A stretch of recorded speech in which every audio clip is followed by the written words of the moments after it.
Seriously, it's so easy that I'm going to speedrun it in less than a minute. Ready? Create a new text document. Copy this HTML template and paste it. This is the basic structure of any website. It's completely empty by default. We just need to add our content. To start, let's change the title, and let's also add a heading.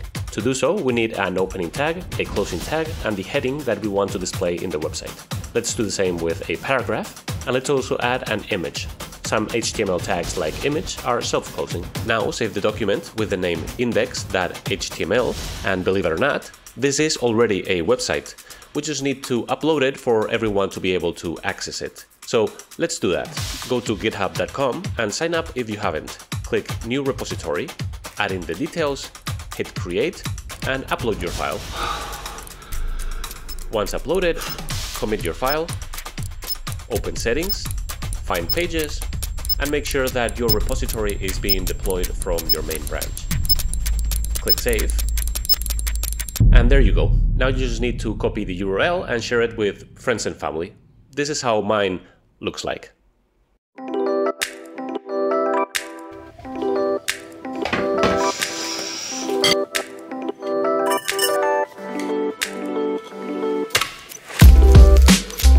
Hey, I'm Andres and I'm sharing my entire journey as a freelancer step by step here on YouTube.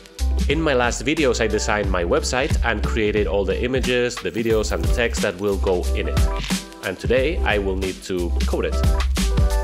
But before I start, let me say that I know what you're thinking. This is not a fully fledged website. And I know, I just used it as an example to show you how building a website from scratch can be easier than you think. So although technically it is a website, it's probably not what you had in mind. So what is it missing?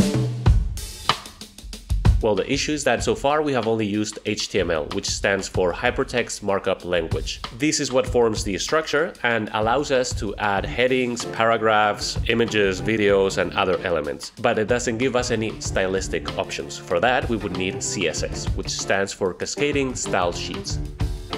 CSS is what allows us to control the layout of the HTML elements, their colors, fonts, and the overall appearance of the website. Let's use our template as an example. This is what our website looks like with just HTML.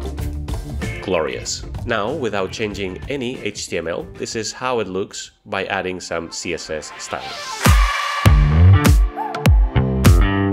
As you can see, just by adding a few lines of CSS, our website is starting to look much better. So what do you need to be able to use CSS in your own project? Well, it's simple. You just need to create a new empty text document and save it as styles.css. Then inside our HTML file, we need to add a link to our newly created CSS file in the head section. Just like this. And now we can start writing our CSS. Don't forget to save the file and refresh the page to be able to view your changes.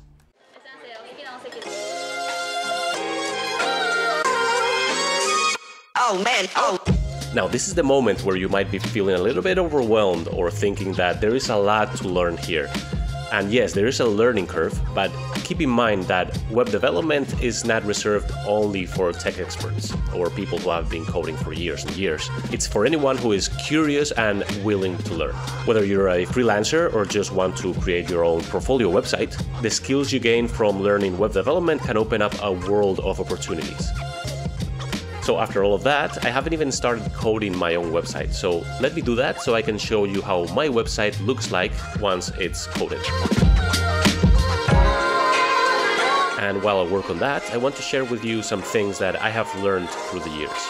If you decide to give coding a try, it's important to remember that the internet is filled with tutorials, forums, and communities where you can ask questions and find guidance. Websites like MDN WebDogs, W3 Schools, and FreeCodeCamp offer fantastic resources for beginners and experts alike. Also, don't forget to enjoy the process. Coding can be challenging, but it's also incredibly rewarding. Each problem you solve and each new concept you master is a step forward. One of the greatest benefits of learning web development is that it not only enables you to create websites, but also deepens your understanding of how the internet functions. And I believe this knowledge is an invaluable tool in our increasingly digital world. Okay, so I finished coding my homepage. I still have a lot of other pages that I need to build, but I will do so in the next weeks. For now, I just want to say that thank you for joining me on this journey. Happy coding, and thanks for watching.